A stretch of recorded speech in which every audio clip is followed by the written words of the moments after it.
الحمد لله نحمده ونستعينه ونستغفره ونؤمن به ونتوكل عليه وأعوذ بالله من شرور أنفسنا ومن سيئات أعمالنا من يهده فلا مضل له ومن يضلل فلا هادي له ونشهد أن لا إله إلا الله وحده لا شريك له ونشهد أن سيدنا ومولانا محمدا عبده ورسوله أما بعد فقد قال الله تعالى في القرآن المجيد بعد أعوذ بالله من الشيطان الرجيم بسم الله الرحمن الرحيم إنا أعطيناك الكوثر فصل لربك وانحر إن شانئك هو الأبتر وصدق الله العظيم.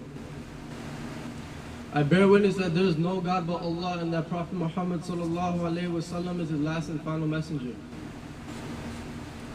As we start getting older in life, we see our close ones leaving us.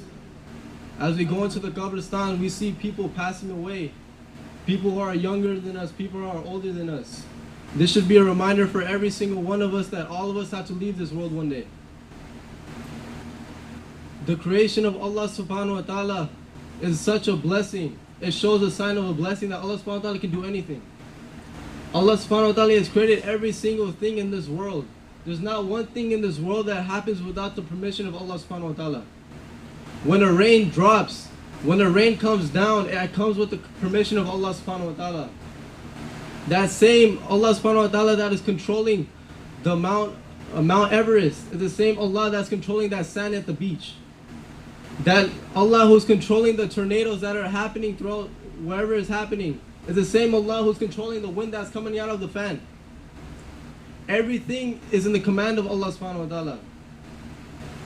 When people go out with their friends and they hang out, they don't remember Allah.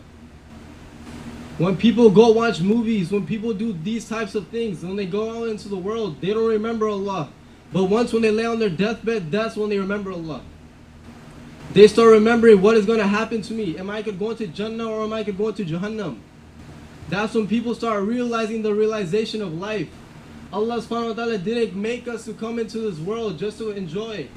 Allah subhanahu wa ta'ala sent us into this world just to prepare for our akhirah. Allah subhanahu wa ta'ala sent us into this world to prepare what Allah subhanahu wa ta'ala has made for us in Jannah. It's been said when you go into Jannah, when you go into the Jannah, that person, that Jannati, he'll be so happy. And he'll be asked, are you happy? He'll say, yes, I'm full of joy. He said, I'll be full of joy, and that he'll be told that from here on until eternity, your joy will increase. Your joy will increase. This is such a blessing from Allah subhanahu wa ta'ala. If you look out into the world, it has been said that the sun was positioned in such a way that if it was to be moved 10 inches further, we'll all freeze to death. If it was to be placed 10 inches closer, then we'll all be burned to death. That's the blessing of Allah subhanahu wa ta'ala. That's just only one sign that Allah subhanahu wa ta'ala can do anything. That shows how perfect He is. As people leave this world, when we go into the Qabristan, and when we leave, that pit that person was buried in, it could either be a pit of hell or a part of paradise. When it's a part of paradise, that Jannati, his grave will expand, and the window of Jannah, the air breeze of Jannah will start flowing into his qabr. It will start flowing into his qabr. And then Allah will show him that if you would have disobeyed me, this is where you could have been. Allah will show him Jahannam. That you could have been here if you would have disobeyed me. And for a non-believer, for a disbeliever, when his pit will be a hellfire, Allah will show him that if you would have obeyed me, this could have been your paradise. Allah will show him paradise. It's like if someone was to ask you, can I have $100 or can I have $5? And you're to say, okay, you show him the $5, but then you put it in your pocket.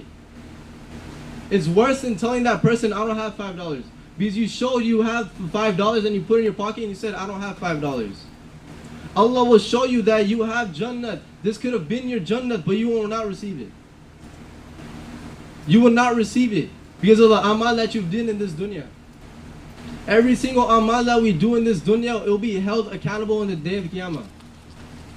It has been said on the day of Qiyamah, when a person stands in front of Allah, there will be no veil between him and Allah.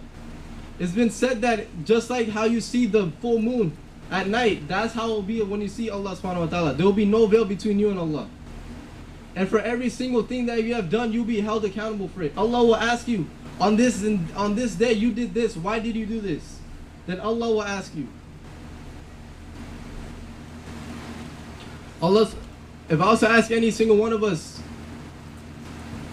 if you could live anywhere in the world, people will start saying, I could live in Paris, New York, Malibu, Palos Verdes, because all the beautiful houses there. That is our Jannah. That's how we think of Jannah. We'll say, this is my paradise home. If I could live anywhere in the world, this is where I will live. Yet Allah subhanahu wa ta'ala, He's saying, just obey me in this dunya, I'll give you everything in the akhirah. I'll give you everything in the akhirah. Whatever you ask for, I'll give it to you even better. I'll give it to you even better. All you have to do is just obey me. Don't do the things that I'm telling you to do. This is a short life. And when you go into the akhirah, when you go into your qabr, then you will receive whatever I will give to you. Whatever you ask for, I'll give to you.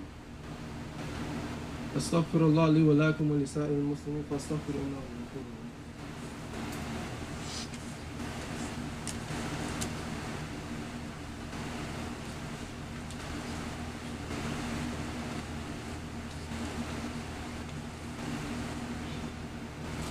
Alhamdulillah. Alhamdulillahi Rabbil Alameen wa salatu wa salam ala ashrafil anbiya wal mursaleen amma ba'd. Ibn Qayyim rahmatullahi alayh, he narrates and he says that the lowest jannati, he'll be asked by Allah subhanahu wa ta'ala. Now imagine being asked by Allah subhanahu wa ta'ala. Allah subhanahu wa ta'ala will tell him, ask for anything, I'll give it to you.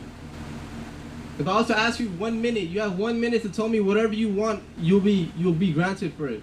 People say, I want 10 palaces, 10 homes, $10 million, whatever. Allah subhanahu wa ta'ala, He's not saying, I'll give you everything in 1 minute. Allah subhanahu wa ta'ala is telling the lowest Jannah, the lowest Jannati, I'll give you 3 days and 3 nights to ask for whatever you want. And this is the lowest Jannati. That lowest Jannati will say, Ya Allah, I want this, I want this, I want this. Allah will grant it. Then Allah will tell him, you have felt that you have gained so much, yet I was going to give you even more. Ibn Masud rahmatullahi alayh, he says that the lowest Jannati, once he enters his paradise, and he sees his palace will be made full of pure gold. Pure gold. And once he enters inside, the floor, the pillars, everything will be made pure of gold. And the Jannati, he will be sitting in his palace. Once he sits in his palace, then there'll be a knock on his door. Then his servant, the Jannati's servant, and remember, this is the lowest Jannati. I'm not talking about the highest Jannati. I'm talking about the lowest Jannati. He'll be sitting in his palace. The servant will go open the door. The angel of Allah subhanahu wa ta'ala is asking for permission of that Jannati, can I come inside your home? Imagine the angel of Allah subhanahu wa ta'ala is asking for permission, can I come inside the court of your home? Then Allah subhanahu wa ta'ala, it's been said that Allah subhanahu wa ta'ala, He'll make that Jannati such a status that He'll make him a good king, a great king. That this message of the angel, when he came into the door, he'll say, can I have permission to come in? Each servant will whisper to each other's ears, all the way up to the last angel, to the last servant, and he'll whisper into the Jannati saying, the angel is asking for permission to come inside. Then the Jannati will say, yes, come inside. Then the message will be whispered all the way back. Because when there's a great king standing, when a great king is present, there has to be respect. There has to be respect, so they're whispering. Then the angel comes inside, and he has a basket, he has a fruit with him, and it's wrapped in silk. It's wrapped in silk, and the angel says that Allah subhanahu wa ta'ala has sent a gift for you. Allah subhanahu wa ta'ala has sent a gift for you. And then as the silk is removed from the fruit, the angel, he says that this is a fruit that Allah subhanahu wa ta'ala has sent for you. And this Jannati says, I already have this fruit. I already have this fruit. It's already in my garden. Let's say that this Jannati had 10,000 different types of fruits. Yeah, but then the angel will say, that's true, but just taste it, just try it.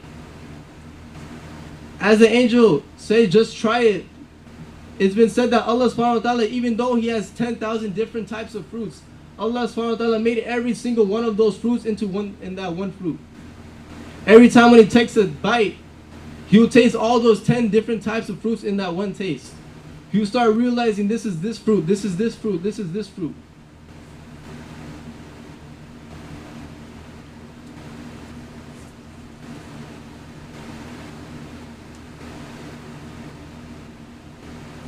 Ibn Abbas radiallahu anh mentions in Jannah there will be one stream. There will be one river called Baydak.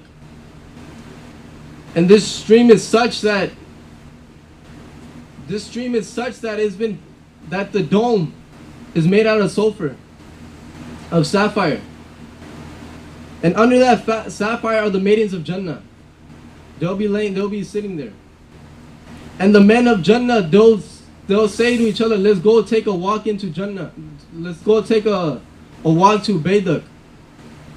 As they go to Baydak and they see the maidens of Jannah there, they'll start observing those women just like the judges of the Miss Universe. They'll start looking at the maidens of Jannah like that. And when one Jannati likes one maiden, all he has to do is just walk up to her and touch her wrist. Once he touches her wrist, then she'll come to life. And then she will follow him. And once she follows him, in her place another will grow of a maiden. Another maiden will grow there. And then that maiden will follow him to his palace. And she will have so much respect for him. And it's been said that when he looks away from this maiden, that her beauty will be increased 70 times more. She'll become more beautiful 70 times more. And yet she will have so much respect for this Jannati that it's been said when she walks towards him or away from him, she will never look away from him. That's how much respect she has for him. I'll continue on Abdullah ibn Masud radiallahu anhu's hadith. That this maiden, she'll do anything for this Jannati. Just as I said that when she looks at him, when he looks away, her beauty becomes 70 times even more. Allah subhanahu wa ta'ala, He is showing that this is what a lowest Jannati is receiving. If this is what a lowest Jannati is receiving, imagine the highest Jannati, imagine what he's receiving. It has been said that Allah subhanahu wa ta'ala will personally build this Jannati's Jannah. He'll build it in such a way that no angel has ever seen, no mankind has ever seen.